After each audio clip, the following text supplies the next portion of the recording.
لو جربتوها مرة مستحيل تاكلوا البطاطس تاني. عايزة اقول لكم طعمها خطير وبتتعمل في المطاعم، عايزة اقول لكم بأرقام، واحنا ممكن في البيت نعملها بكلام فاضي.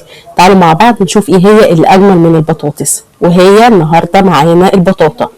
بطاطا يا نرمين، جربتوا تقلوا البطاطا قبل كده؟ خطيرة.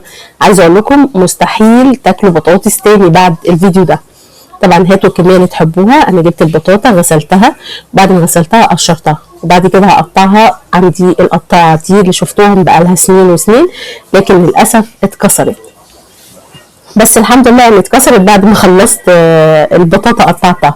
بقالها كتير جدا. عايزه اقول لكم لو لقيتوها في اي مكان هاتوها قطاعه بالمنظر ده، هرسه للثوم، مبشره للبطاطس. عايزه اقول لكم فيها يجي 6 استخدامات، بجد حلوه. وكنت جايباها ب5 جنيه، معرفش دلوقتي بكام. طبعا جبت البطاطا بتاعتي وابتديت اقطعها صوابع بالمنظر اللي حضراتكم شايفينه دهوت كده. طيب يا نرمين، هو احنا لو حمرناها في الزيت هتتحمر عادي جدا، هتبقى طريه من جوه ومقرمشه من بره. معلش اعذروني، مخارج الالفاظ عندي بعافيه شويه الايام دي. فهتبقى طريه من جوه ومقرمشه من بره. اول حاجه انا كنت بحمر بطاطس، لان انا برضو عندي في البيت هي الوحيده اللي عارفه البطاطا المحمره دي جونيه. فيا مامي، هو احنا بطاطا محمره ازاي؟ جونيه قالت لي لا يا مامي انا عارفاها وجبتها قبل كده، وقالت لي على سعرها. قلت لها اوعي تجيبيها تاني يا جونيه يا حبيبتي، يعني حرام.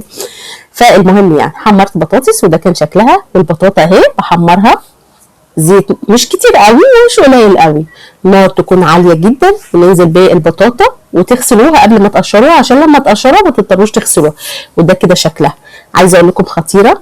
دي توابل بتنفع للفشار، بتنفع للبطاطس، لاي حاجه.